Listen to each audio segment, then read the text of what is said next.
Welcome back to Footy SA, ahead of Showdown 37 this afternoon between Port Adelaide and Adelaide. Time, though, in the meantime, to talk some more SANFL footy. Split round of action in round 12. It's time for our SANFL update for Farmers Union Iced Coffee. Remember, it's a Farmers or it's nothing. And split round of football this weekend. We saw Port Adelaide have already had a win as we take a look at some of the other results into round 12 of SANFL action. As you see, Norwood with a good win there over Centrals. Fantastic effort by 28 points with Newton kicking 4 and Bartlett kicking 2. And then, of course, the fixture still to come. West Adelaide play Adelaide from Friday. Should be a beauty. Under lights, South Adelaide versus North, and Glenelg against the Eagles in what is a ripping split round of football. Port Adelaide on top of Sturt, Norwood, and the Eagles with South, North Adelaide and West Adelaide all still to play.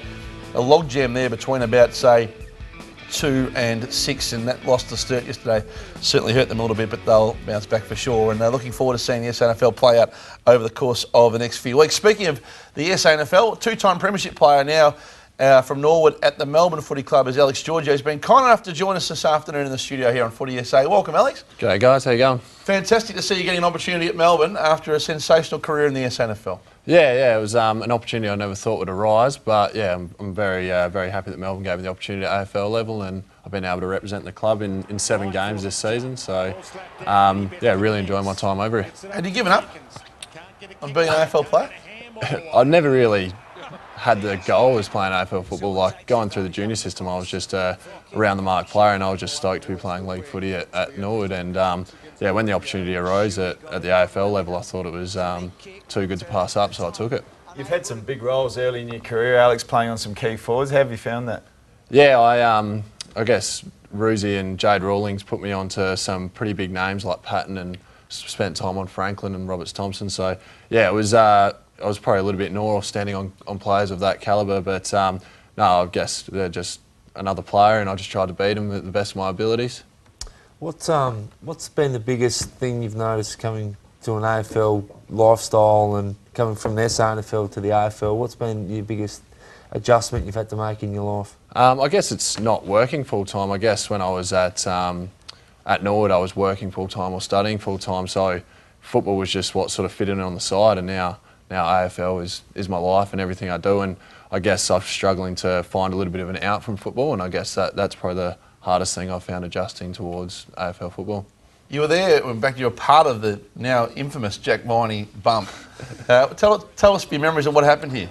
Yeah, they're not the greatest memories because I did get knocked out and had some headaches for the next week or so, but yeah, I've seen as much as everyone else can see. I don't have the greatest memory of the concussion itself, but... Do you actually you remember the moment? I've got vague memory of it. I remember I was trailing Tom Lynch in, and I know they're very harsh on trail ins off the back of the line, so I remember I was pushing up his hammer as hard as I could, and then next thing I knew I was on the ground and I'm pretty dazed. But yeah, I passed all the concussion tests and came back onto the field, and yeah, I felt good during the game. It was probably the ongoing effects of the concussion that probably knocked me around a little bit more. What is it, Alex, about the Norwood program? You're obviously from Norwood. There's been a hell of a lot of guys drafted from that club in recent times. What is it about that program? I guess once Nathan Bassett got in charge, he brought in a very AFL professional environment to the Norwood Football Club, and yeah, we were pretty much an AFL team in the SANFL system. So we did our video reviews, and the way we trained was like AFL environment. So I guess that portrayed to the AFL recruiters that these players can play at an AFL standard, AFL level. And who do you think is going to be the best player that's come out of that system, you reckon? Obviously, Paulie Puopolo's got the premiership with the Hawks, so I'd say he'd be leading the charge at the moment. But there's lots of guys playing good AFL football, and Dean Tellick, Sam Rowe. There's plenty of us floating around. Well, you mentioned Dean. You live together, and you've been through a fair bit, haven't you? Yeah, no, it's great living with Dean. He's been a great mate of mine for a long time, so yeah, living with him's great fun.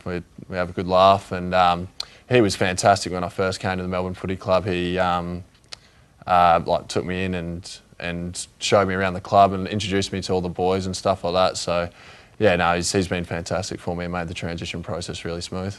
Yeah, look, Paul Roos effect. How do you like Roosie? How do you like the coaching structure there? Yeah, no, it's fantastic. Roosie's obviously a very well respected coach, and there's a lot of hype and a lot of talk about him. But I actually find him quite similar to Bassett. Am I coaching at Norwood? So in that transition for me, it's been pretty smooth and yeah, the whole coaching group at Melbourne are fantastic. I work a lot with Jade Rawlings, who's a backline coach, and he's been fantastic for me, both on the field and off the field, in getting the most out of this opportunity I've got. Is there one sleeper in the SANFL system that you think can follow your path and make it as an AFL player at a later stage of their career? Oh, there's plenty. I'll pump up Nord boys, but great mates of guys like Ben Jeffries and Andrew Kerwin and other Hills guys, and even guys like Michael Chippendale. There's a lot of very good footballers in the SANFL system that, just given an opportunity, I'm sure will make it at the level, and I was lucky enough to get that opportunity. Well, we've got our last year to been a contender for the Farmers Union Nice Coffee Medal. It's the first year this year, and our nominee this week is Jake Vader, who's in ripping form, of course, and Jake is our contender this week, having a sensational season from South Adelaide. And of course, each week we recognise, Goody, a player who's hard-working, determined, and has the win-at-all-costs attitude, the Farmers Union Nice Coffee way. Yeah, we do, and as Alex said, you see here with Jake, your AFL team's always looking for utilities, and have a look at Noarlunga down there, Hutchie. Beautiful cars parked around the outside, looks fantastic, just tooting after every goal, so fantastic down there. Yeah, he's a hard-nosed midfielder. He can do it all at either end of the ground, and I think Jake's a worthy nominee. And remember, at the end of the year, $5,000 up for grabs for the Farmers Union Ice Coffee medalist.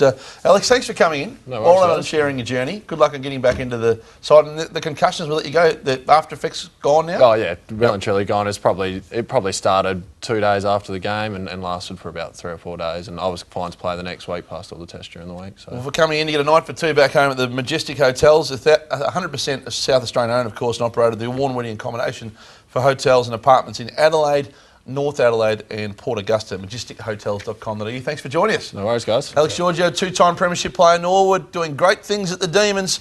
More to come on Showdown Sunday right here on Footy SA.